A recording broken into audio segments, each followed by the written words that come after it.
¿Cómo se juntan los átomos? ¿Cuál es el mecanismo mediante el cual dos o más átomos acaban formando un compuesto? Hoy en PhysicAlex vamos a hablar de enlaces químicos. Si recuerdas cuando estuvimos hablando de la clasificación de los átomos en metal o no metal, establecimos que había una distinción muy básica. Los metales eran elementos que podían ceder electrones y los no metales eran elementos que podían ganar electrones. Eso es básicamente la teoría sencilla y simple. Bueno, luego están los gases nobles que ni ceden ni ganan ni nada. Estos pasan de todo y están a su rollo. Pero de esto nos olvidamos. Eso es básicamente la teoría sencilla y simple. Pero claro, no es exactamente así de fácil. Es decir, no hay un carnet que te diga tú eres un metal y cedes electrones y tú eres un no metal y los ganas. Los átomos no piensan, no están diciendo, oh, hostia, yo soy un metal, tengo que dar, tengo que recibir. No funciona así. La realidad es que existe afinidad electrónica, dependiendo de la órbita.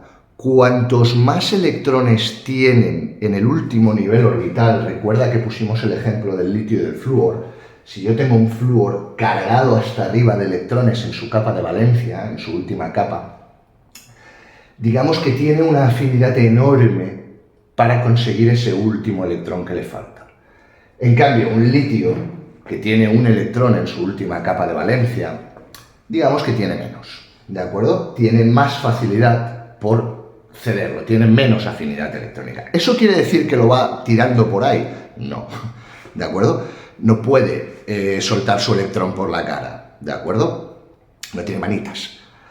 Pero lo que sí puede pasar es que cuando dos elementos se acercan lo suficiente, se produce un tirón de uno hacia el otro. Y a eso se le llama electronegatividad, que no es más que la capacidad de un elemento cuando se va a juntar con otro, cuidado, cuando está para juntarse con otro, la electronegatividad lo que hace es darme la medida del tirón, la capacidad que tiene de tirar. Vale, pero ¿cómo se mide esta electronegatividad? Bien, se puede cuantificar y de hecho, si te paras a pensarlo, es sencillo.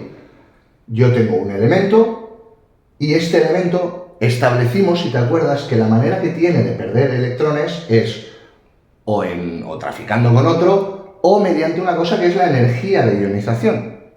Esa energía de ionización no es más que la energía que tiene que recibir para que un electrón se excite y salga de la órbita, se largue. Bien, esto sería una parte. Hay elementos que tienen una energía de ionización muy alta y elementos que tienen una energía de ionización muy baja. Los que tienen una energía baja, a la que reciban un poco de energía, puerta, se va. Y a los que tienen una energía de ionización alta, pues, hay que darles mucha energía para que ese electrón salga. Bien, entonces la energía de ionización nos da una medida de la energía para perder electrones. Pero claro, esto te convierte en catión. ¿Puede haber alguna manera de captar esos electrones? Sí, existe la afinidad electrónica, que es, digamos, la energía para captar un electrón. ¿De acuerdo? Lo contrario. Bien, pues si tú haces la suma de las dos, es decir, la afinidad electrónica por un lado y la energía de ionización por el otro, y las sumas, lo que tienes es una medida de la electronegatividad. Y eso es lo que midió Linus Pauling, que estableció una tabla con los valores de electronegatividad. De manera que si te fijas, tienes aquí los numeritos calculados. Y irían desde el 0,7, que es el más bajo, el francio, hasta el 4, que es el valor más alto, el del flúor. De manera que a la hora de jugar entre ellos, es decir, a la hora de juntarse, lo que va a pasar es que se establecerá un tipo de enlace u otro en función de la electronegatividad. Te explico. Si yo, por ejemplo, pongo al flúor y al francio, flúor tiene una capacidad de 4, una electronegatividad de 4, y francio tiene una de 0,7. Esto traducido significa literalmente que el flúor va a arrancar el electrón del francio y se lo va a quedar para él. Y el flúor se va a convertir en un anión negativo y el francio se va a convertir en un catión positivo. Y lo que se va a formar es lo que se llama un enlace iónico. El enlace iónico está formado, normalmente se dice que está formado por metales y no metales. Porque si te fijas en la tabla periódica, en la parte esta de Pauling, verás que los metales tienen tendencia a tener una electronegatividad de mierda, valores muy bajos, y los no metales tienen una electronegatividad muy alta. Por lo tanto, cuando juntas metal y no metal, normalmente el no metal arranca al metal. Vale, pero, ¿y si no tienen esas diferencias tan altas de electronegatividad? ¿Qué pasa si tú combinas, por ejemplo, un carbono y un oxígeno, que prácticamente son vecinos? Existe diferencia, pero no tanta. Bien, ahí lo que se va a pasar es que se va a formar un enlace que se llama covalente. El enlace covalente básicamente es un enlace de compartición.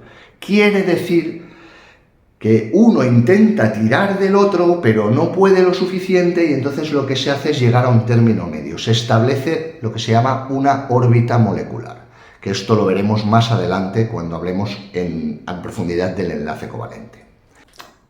Vale, pero ¿y si los que se están enlazando son metales? Tienen baja electronegatividad los dos.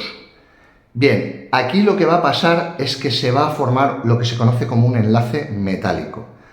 Resumiéndolo mucho, porque esto entraremos a fondo en un vídeo dedicado al enlace metálico, podríamos decir que la baja electronegatividad de todos lo que genera es una corriente de electrones.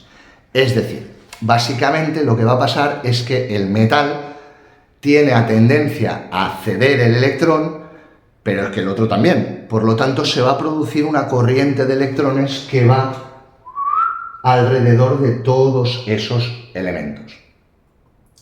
Lo que se conoce como un mar de electrones o una nube de electrones.